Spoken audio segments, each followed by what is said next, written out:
بسم اللہ الرحمن الرحیم۔ دیوبندی، بریلوی، اہل حدیث، وہابی، یہ سب کیسے وجود میں آئے؟ میرے عزیز بھائیوں اور بہنوں، آج ہم ایک اہم سوال کے جواب ڈھونڈنے جا رہے ہیں۔ بریلوی، دیوبندی، اہل حدیث یا وہابی، یہ سب فرقے کیسے بنے؟ کیا یہ اسلام میں شامل کیے گئے تھے یا وقت، حالات اور سیاسی طاقت نے انہیں جنم دیا ہے؟ آج آپ ایک ایسی داستان سنیں گے جو نہ کہیں توہین ہے، نہ کسی کا بس، بلکہ 100% تاریخی حقیقتیں، تاکہ ہم فرقہ واریت سے نہیں بلکہ علم پہ چلیں۔ آج سے تقریباً 300 سال پہلے بر صغیر میں دین بہت کمزور ہو چکا تھا۔ لوگ میں علم کم، رسم و رواج زیادہ، قبروں پر غیر ضروری عقیدت، جاڑ پھونک، تعویذ گڈھے وغیرہ وغیرہ۔ اسلام کے نام پر بہت سی غلط چیزیں عام تھیں۔ علماء پریشان تھے، کچھ نے سختی سے اصلاح کی باتیں کی، کچھ نے نرمی سے دین کی طرف بلایا، اور یہی دو انداز آگے چل کر بریلوی، دیوبندی اور اہل حدیث کے فرقہ وارانہ ماحول کی بنیاد بن گئے۔ سب سے پہلے جو طریقہ سامنے آیا وہ تھا اہل حدیث کا راستہ۔ انہوں نے کہا ہر چیز قرآن اور صحیح حدیث کے مطابق ہونی چاہیے، لہذا وہ حدیث کو براہ راست لیتے، فقہ کی تقلید کو لازمی نہیں کہتے، بدعات کے خلاف کھڑے ہوئے، شرک کی ہر شکل سے بچنے کی آواز بلند کی۔ برصغیر میں یہ تحریک شاہ اسماعیل شہید اور سید احمد شہید کے ذریعے عام ہوئی۔ ان کے مخالفین نے انہیں وہابی کہا، لیکن حقیقت یہ ہے وہابی کوئی مذہب نہیں، یہ صرف ایک مخالفانہ لقب ہے۔ 1857 کی جنگ آزادی مسلمانوں کے لیے قیامت سے کم نہ تھی۔ ہزاروں علماء شہید، ریاستیں ختم، دین تباہ۔ اس مایوسی میں انہوں نے فیصلہ کیا، ہم مدارس بنائیں گے، ہم دین کو دوبارہ زندہ کریں گے۔ یوں 1867 میں دیوبندی نامی ایک مدرسہ قائم ہوا۔ یہ تحریک فقہ حنفی، حدیث، روحانیت اور سادگی پر مبنی تھی۔ بدعات کے خلاف سخت موقف کی وجہ سے ان کی شناخت ایک الگ مکتب فکر کے طور پر بن گئی۔ لوگوں نے انہیں کہہ دیا تو یہ دیوبندی ہے، جبکہ وہ خود صرف مسلمان اور اہل سنت تھے۔ اسی دور میں دوسرا اندازہ سامنے آیا، نرمی والا راستہ۔ بریلی شہر کے عظیم عالم امام احمد رضا خان نے دیکھا کہ مسلمانوں میں عشق رسول صلی اللہ علیہ وآلہ وسلم کم ہو رہا ہے، احترام اولیاء ختم کیا جا رہا ہے، نعت، میلاد، قصائد کا سلسلہ کمزور ہو گیا ہے۔ انہوں نے کہا امت کو نفرت سے نہیں، محبت سے ٹھیک کرنا ہے۔ ان کی تحریک کا فوکس تھا نبی صلی اللہ علیہ وآلہ وسلم سے سچی محبت، میلاد و نعت کا اہتمام، اولیاء کے احترام کی حفاظت، عوامی سطح پر دین کی دعوت، فقہ حنفی کی مضبوطی۔ لوگوں نے اس مکتب کو بریلوی کا نام دے دیا۔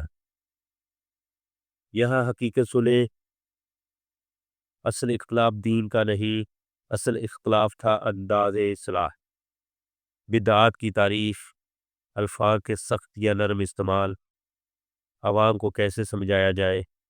بریلوی کہہ رہے تھے لوگوں کے دل محبت رسول صلی اللہ علیہ وآلہ وسلم سے جوڑو۔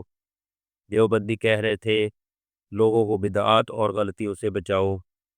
لفظ مختلف، انداز مختلف، مگر مقصد دونوں کا دین کی خدمت میں تھا۔ اصل حقیقت یہ ہے کہ جب یہ اختلافات پیدا ہو رہے تھے، اس وقت اصل دشمن انگریز تھا، جو چاہتا تھا کہ مسلمان کبھی ایک نہ ہو۔ مسلمان فرقوں میں بٹ گئے، مگر انگریز نے ایک بھی گولی نہیں چلائی، کیونکہ اس نے مسلمانوں کو اندر سے تقسیم کر دیا تھا۔ پھر 1941 میں سید ابو العلی ندودی نے جماعت اسلامی کی بنیاد رکھی۔ یہ منظم سیاسی اور دینی تحریک تھی۔ اس کا مقصد تھا اسلامی نظام کا نفاذ، عدل و انصاف، تعلیم اور دعوت۔ یہ بھی ایک اصلاحی تحریک تھی، لیکن سیاسی انداز میں۔ نظام الدین دہلی میں مولانا الیاس نے تبلیغی جماعت بنائی۔ ان کا مشن تھا ہر مسلمان کے اندر دین کو طلب پیدا کرنا ہے۔ یہ نہ بریلوی، نہ دیوبندی، نہ اہل حدیث، بلکہ ایک دعوتی جماعت ہے جو دنیا بھر میں پھیلی۔ آج 2025 میں ہمارا سب سے بڑا مسئلہ فرقہ نہیں، فرقہ واریت ہے۔ فرقہ ہو تو ہو، نفرت نہ ہو۔ دیکھیں، دیوبندی کے گھر میں قرآن، بریلوی کے گھر میں قرآن، اہل حدیث کے گھر میں بھی قرآن، اور وہابیوں کے گھر میں بھی قرآن۔ سب کے نبی ایک، سب کی نماز ایک، سب کا قبلہ ایک، سب کی کتاب ایک، سب کا رب ایک۔ پھر دشمنی کس بات کی؟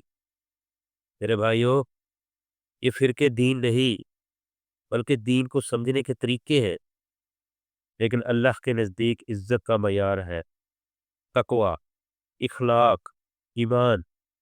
اگر ہم نے اخلاق کھو دیا، اگر ہم نے نفرت اور فتوے شروع کر دیے، تو یہ فرقے نہیں، ہماری اپنی غلطی ہمیں تباہ کرے گی۔ اسلام کا راستہ ایک ہے، راستے مختلف ہوں تو ہوں، مقصد ایک ہو، اللہ کی رضا اور نبی صلی اللہ علیہ وآلہ وسلم کی سنت۔ جو انسان یہ دو چیزوں میں کامیاب ہو گیا، سمجھ لیں اس نے دنیا و آخرت دونوں سنوار لیے،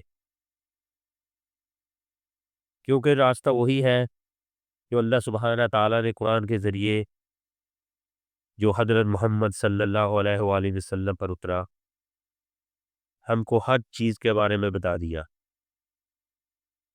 یہ وقتاً فوقتاً اختلاف تھوڑے سے تھوڑا پھر بڑھتے گئے اور زیادہ بڑھتے گئے۔ اس نے امت کو اس طرح تقسیم کر دیا۔